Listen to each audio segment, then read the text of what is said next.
আপনি কি জানেন কেন কিছু বাচ্চা কখনো কারোর কাছে সাহায্য চায় না, এমনকি নিজের মা বাবার কাছেও সাহায্য চাইতে পারে না? আজ আমি এই বিষয় নিয়েই কথা বলবো।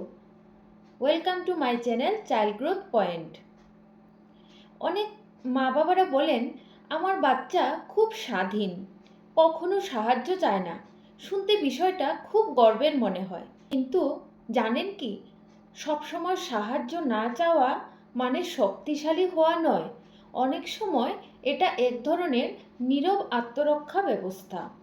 একটু ভেবে দেখুন তো, একটা বাচ্চা পড়ে গেল কিন্তু কাঁদলো না, সে বইয়ের পড়াটা বুঝতে পারল না, অথচ কাউকে ডাকলো না। স্কুলে মন খারাপ, তবু মা বাবাকে কিছু বলল না। বাইরে থেকে আমরা ভাবি, বাহ, কত শক্ত, কিন্তু ভিতরের ছবিটা না অনেক সময় একেবারেই আলাদা হয়।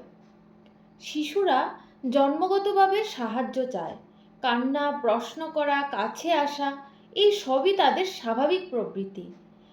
কিন্তু কিছু বাচ্চা এটা বন্ধ করে দেয়। প্রশ্ন হলো কেন? এর প্রথম কারণ হলো বারবার অবহেলা পাওয়া। যখন একটা শিশু ছোটবেলায় সাহায্য চাইতে গিয়ে বারবার শুনতে হয়, এখন নয়, নিজে করো, আমার মাথা ধরেছে, তখন তার মস্তিষ্কে ধীরে ধীরে একটা সিদ্ধান্ত নেয়, সাহায্য চাইলে সাড়া পাওয়া যায় না। এই সিদ্ধান্তটাই খুব চুপচাপ তৈরি হয়, কিন্তু খুব গভীরে ঢুকে যায়। দ্বিতীয়ত কারণ হলো আবেগকে ছোট করে দেখা। এতটা ন্যাকামি করছিস কেন, এই সামান্য কথায় কাঁদছ কেন, এই কথাগুলো আমরা অনেক সময় রাগের মাথায় বলে ফেলি, কিন্তু একটা বাচ্চার কাছে এসব কথার মানে দাঁড়ায় আমার অনুভূতি ভুল। তখন সে শেখে অনুভূতি লুকোনোটাই নিরাপদ। তৃতীয়ত কারণ হলো অতিরিক্ত স্বাধীনতা নিয়ে প্রশংসা। অনেক প্যারেন্টসরাই আমরা গর্ব করে বলি, ও কখনো সাহায্য চায় না, কথাটা বাচ্চারও কানে যায়। তখন সে ভাবে সাহায্য চাইলে সে আর ভালো বাচ্চা থাকবে না, তাই সে ভিতরে ভিতরে কষ্ট পেলেও চুপ করে থাকে। আরেকটি কারণ হলো পরিবারকে বোঝার চেষ্টা। কিছু স্পর্শকাতর বাচ্চা খুব তাড়াতাড়ি বুঝে নেয়, বাবা মা খুব ব্যস্ত, খুব ক্লান্ত, খুব চাপের মধ্যে আছেন, তখন সে নিজেই সিদ্ধান্ত নেয় বোঝা বাড়াবে না। বাইরে থেকে এটা খুব দায়িত্ববান মনে হয়, কিন্তু ভেতরে ভেতরে সে নিজেকে মুছে ফেলতে শেখে।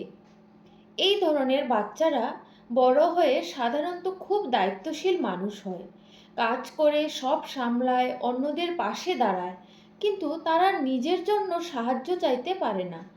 ভিতরে ভিতরে তারা ক্লান্ত থাকে, একা একা লড়াই করে যায়, কারণ ছোটবেলা থেকে তারা শিখেছে একা থাকাটাই নিরাপদ। এখানেই সবচেয়ে বড় ভুল বোঝাবুঝি তৈরি হয়। প্যারেন্টসরা ভাবেন, ও তো কিছুই বলে না, নিশ্চয়ই সব ঠিক আছে, কিন্তু ওই নীরবতা সবসময় শান্তির লক্ষণ নয়। অনেক সময় নীরবতা মানে কৌশল, নিজেকে রক্ষা করার কৌশল। অনুভূতি চেপে রাখলে তা হারিয়ে যায় না, তা জমে থাকে। পরে তা উদ্বেগ, আত্মবিশ্বাসের অভাব, সব খুশি করার চেষ্টা অথবা আবেগহীনতার আকারে বেরিয়ে আসে। এখন প্রশ্ন হলো, আপনি কিভাবে বুঝবেন আপনার বাচ্চা সাহায্য চাইতে নিরাপদ বোধ করছে কি না? যদি সে ভুল করলে এসে আপনাকে বলতে পারে, তাহলে এটা ভালো লক্ষণ। যদি সে মন খারাপ হলে আপনার কাছে আসে, সেটাও ভালো লক্ষণ। আর যদি সে সাহস করে বলতে পারে আমি পারছি না, তাহলে বুঝবেন সে আপনাকে ভরসা করে। যদি এগুলো না হয়, তাহলে আতঙ্কিত হওয়ার প্রয়োজন নেই। এটা দোষ বা ব্যর্থতারও বিষয় নয়, এটা বোঝার এবং বদলানোর জায়গা। এবার আসা যাক সবচেয়ে গুরুত্বপূর্ণ অংশে, প্যারেন্টস হিসাবে আপনি কি করতে পারেন। প্রথমত, প্রতিক্রিয়া বদলান। বাচ্চা সাহায্য চাইলে সঙ্গে সঙ্গে সমাধান দেবেন না, আগে বলুন, ভালো করেছো, আমাকে বলেছ। এই একটা বাক্যই তার মনে নিরাপত্তার বার্তা পৌঁছে যায়। দ্বিতীয়ত, তার সংগ্রামকে স্বাভাবিক করুন। বলুন, সব মানুষের জীবনেই এমন সময় আসে যখন তার সাহায্যের দরকার হয়। এই লাইনে ওর লজ্জাটা কমে। তৃতীয়ত, নিজের দুর্বলতা দেখান। আপনি যদি বলেন, আজ আমার কাজটা কঠিন ছিল তাই আমি সাহায্য নিয়েছি, তাহলে সে শিখবে সাহায্য চাওয়া দুর্বলতা নয়।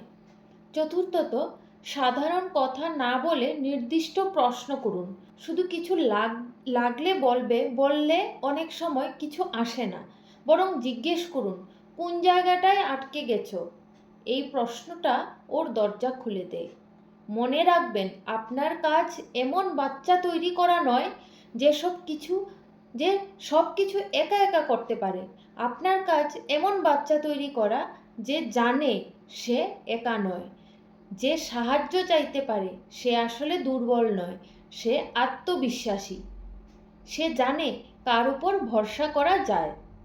আজ আপনার বাচ্চা যদি সাহায্য না চায়, নিজেকে দোষ দেবেন না, শুধু সম্পর্কটা আর একটু নিরাপদ করে তুলুন। নিরাপত্তা এলে কণ্ঠস্বর নিজে থেকেই ফিরে আসে। শেষে একটা কথা মনে রাখুন, স্বাধীনতা জরুরি, কিন্তু সম্পর্কের ভরসা মানুষকে মানুষ করে। এই ভিডিওটি যদি আপনার চোখ খুলে দিয়ে থাকে, তাহলে আরেকজন প্যারেন্টসের সঙ্গে শেয়ার করে দিন। কারণ কিছু নীরবতা সময় থাকতে বুঝতে পারলে অনেক ভবিষ্যতের কষ্ট এড়ানো যায়। ভালো থাকবেন।